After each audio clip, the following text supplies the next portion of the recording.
Tall Toad Tales, written and produced by Janice Lee Brannon. Pocatoadus, a Bufagonquan princess.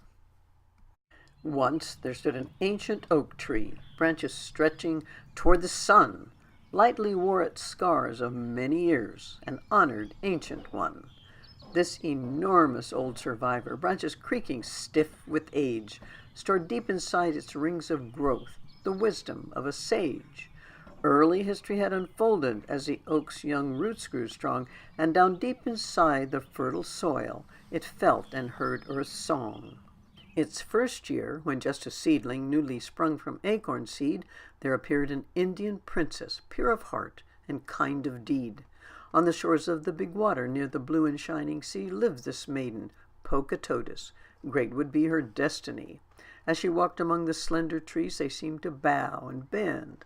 Pathways opened to her footstep, and the forest called her friend. Great the Bufagonquan nation living on the eastern shore. Great the tribes of Pocatoadan, great the pride these fine toads bore. All the braves were mighty hunters, straight the arrows from their bows. They were loving sons and fathers, but in battle fearless foes. And the greatest of the chieftains of the Pocatoadan lands, Pocatoadan, versed in all the skills great leadership demands. His young daughter, Pocatoadus, was a worthy favored child. To her fondly doting father, bright the sun shone when she smiled.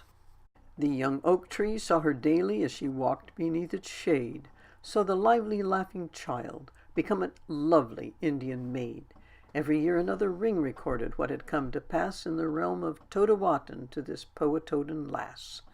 Pocatoadus' brothers taught her how to stalk her prey with skill, hiding in the leafy shadows, body motionless and still. From her mother she would learn to make the finest deerskin clothes and absorb the ancient wisdom that an ancient she-toad knows. One spring morn she headed toward the sea along a sandy trail. In the distance on the ocean waves were 3 white birds a-sail. When the white birds hatched out toad-like lads who made their way to shore, Pocatoadus was amazed to see the curious clothes they wore. The strange toads had sailed for months, their warty faces pale and wan. Their stores of food were dwindling, their fresh water almost gone. Joyful voices broke the silence as they stepped out on the sand. The tongue they spoke was one the maiden could not understand. Scores of seasons have long passed away, but still the oak recalled how the Princess Pocatoadus gazed upon the scene enthralled. They were young, the oak and maiden, ready for the new and strange, but their strength would come in bending with the driving winds of change. The young oak tree spread its branches to embrace the earth and sky, and while gazing on the scene below, it breathed a woody sigh. From its feeder roots clear to its crown, the oak tree felt a weight, foretelling the events to come were in the hands of fate. Pocatoadus sought her father, for the great chief had to know of these new toads in his kingdom. Did they come as friend or foe? Then she begged to be his envoy, to learn why they'd come ashore, but he bade her tell the strangers leave, return to us no more.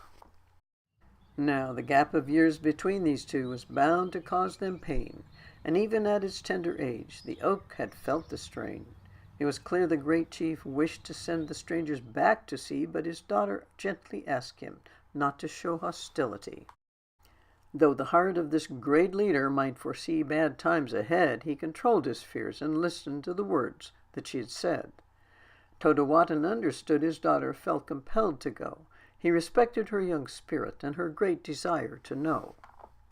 So the great chief sent his daughter to extend a helping hand to the toads and sailing birds and bid them welcome to his land. Pocatoadus went forth boldly, and with gifts of Indian corn met the sailing white bird's leader, saw his eyes were gaunt and worn. Brave young John E. Toadus Smithton on that tall wood sailing ship had been the captain of those toadsters on that long and arduous trip. She could see he was exhausted from the many months at sea. As she could not speak his language, she foresaw their destiny. Then the oak tree's limbs would tremble as its rings recalled with joy how the Indian princess grew to love that white bird sailing boy. Ah, the youthful oak tree witnessed all that happened from the start. how discovering new worlds a princess lost her youthful heart. Pocatoadus searched for Smithton daily down the sandy trail, learned to love his words and customs, loved to watch the white bird sail. When she looked into John's golden eyes, she saw the rising sun, and against her father's wishes, John became her chosen one. Johnny Smithton was enchanted by this princess of the wood.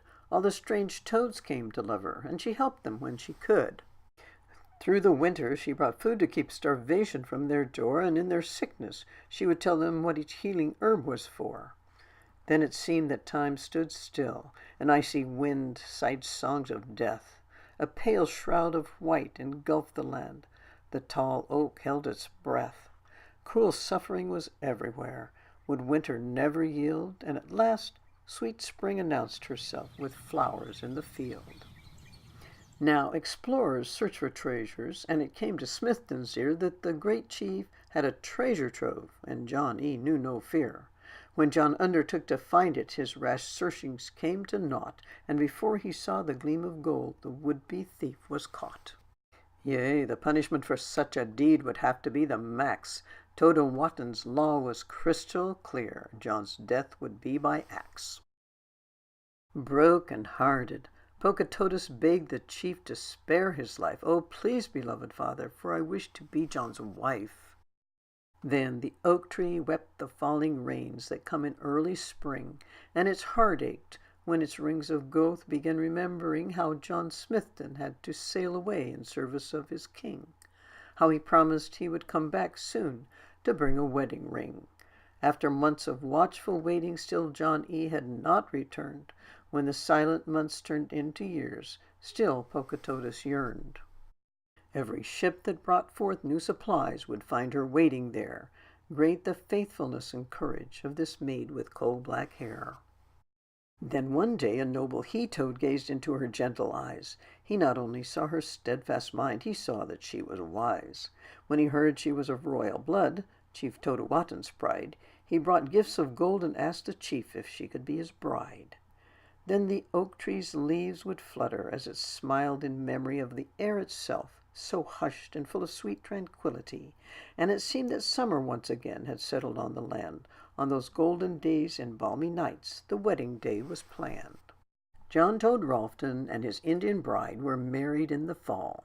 Wedding gifts from Ralston's friends and Pocatoadan's filled the hall. Great the happiness they wished him, great the pride in this fine pair, great the hopes for their tomorrows, great the love these two would share.